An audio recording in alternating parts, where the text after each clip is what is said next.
আমি বলবো নবজাতকের কিছু প্রয়োজনীয় অত্যাবশ্যকীয় কিছু পালনীয় জিনিস যেটা আমরা পালন করলে বাচ্চাটা ভালো থাকে। যদিও আমি অবস্টেটিশিয়ান, কিন্তু মাদার বেবি 1 ইউনিট ডেলিভারির পরে নবজাতককে প্রথমে অবস্টেটিশিয়ানরাই ডিল করে, তারপরে কোনো সেরকম সমস্যা হলে আমরা নিওনেটোলজিস্টের কাছে পাঠাই। তাহলে আমি বলবো প্রথমেই যে বাচ্চারা ডেলিভারির সাথে সাথে বাচ্চাটাকে কিভাবে আমরা মুছবো, ম্যানেজ করব, এবং এটা খুবই জরুরি। এটা আমরা অনেকেই ভালোভাবে করতে পারি না, সেজন্য বাচ্চার অনেক সমস্যার সম্মুখীন হয়। কিন্তু যদি আমরা এটা সুন্দরভাবে করতে পারি তাহলে বাচ্চাটা অনেক ভালো থাকবে। এটা স্বাভাবিক ডেলিভারির পরে আমরা একরকম করব, সিজারিয়ান সেকশনের পরে ট্রেতে বাচ্চাটা দেওয়া হবে, ট্রেতে নিয়ে তারপরে ম্যানেজ করবে। আর স্বাভাবিক ডেলিভারির পরে যেটা হয় সেটা আমি আজকে দেখাবো। আমরা 2 টুকরা কাপড়, এটার যখন বাচ্চা পেটে থাকে তখন থেকে আমরা এই জিনিসগুলো রেডি রাখি। 2 টুকরা কাপড় সাধারণত স্বাভাবিক ডেলিভারির সময় মায়ের পেটের উপরে আমরা দিয়ে দিতে পারি, অথবা ট্রের ভিতরেও রাখতে পারি। এবং বাচ্চাটা ডেলিভারি হওয়ার সঙ্গে সঙ্গে আমরা নাড়িটা ক্ল্যাম্প করব, ক্ল্যাম্প করে কেটে বাচ্চাটাকে মায়ের পেটের উপরে আমরা দিব। দিয়ে বাচ্চাটাকে আমরা কি করব, শুষ্ক করব, ড্রাই অ্যান্ড স্টিমুলেশন। যেটা বাচ্চাটাকে আগে এইভাবে আমরা ঢেকে নিব, ঢেকে নিয়ে ড্রাই অ্যান্ড স্টিমুলেশন, এই ড্রাই আমরা এই যে মুছবো, মাথার থেকেই মোছাটা আমাদের শুরু হবে। এবং যে ক্রিজগুলো আছে, যেমন এই যে গলার ক্রিজ, এক্সিলার ক্রিজ, এগুলা আমরা সুন্দর করে মুছবো।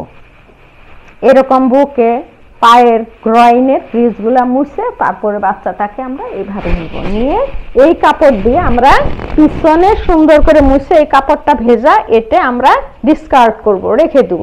রেখে দিয়ে নেক্সট আমরা আরেকটা কাপড় আমরা বিছায় নিব। সেই কাপড়টা দিয়ে বাচ্চাটাকে আমরা সুন্দর করে, মাথাটা বিশেষ করে ঢাকা থাকবে, যেহেতু মাথার সারফেস এরিয়াটা বেশি, সেই জন্য মাথাটা অবশ্যই আমাদের ঢাকতে হবে।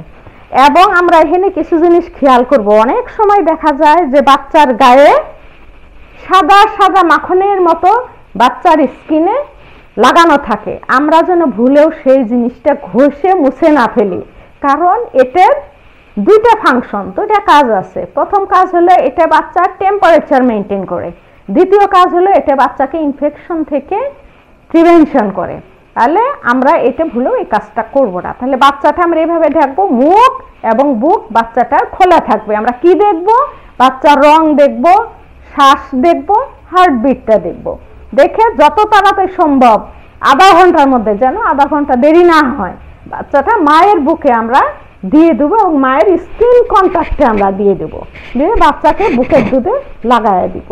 এইভাবে করে আমরা জন্মের পরপরই বাচ্চার, যেটাকে বলে এসেনশিয়াল নিউবর্ন কেয়ার এবং গোল্ডেন 1 মিনিট, এই সময়টা অনেক অনেক জরুরি, অনেক ইম্পর্ট্যান্ট, এটা যেন আমরা মেনটেন করি। সুস্থ বাচ্চা আমরা অবশ্যই 30 মিনিটের মধ্যেই মায়ের বুকে আমরা দিয়ে দেবো, স্কিন টু স্কিন কন্ট্যাক্টে। মায়ের বুকটা খোলা থাকবে, বাচ্চার বুকটা খোলা, এবং স্কিন কন্ট্যাক্টে দেবো। কেন আমরা 30 মিনিটের মধ্যে দিব?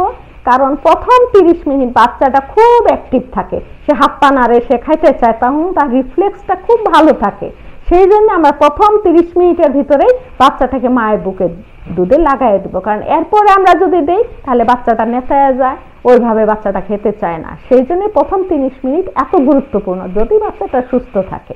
এবং বাচ্চা মুছতে মুছতে আমরা একটা গ্রস দেখে নিব যে বাচ্চাটা ঠিক আছে কিনা, অর্থাৎ তার কোনো গ্রস, কোনো কনজেনিটাল জন্মগত ত্রুটি আছে কিনা, এটা আমরা মুছার সময় দেখে নিব।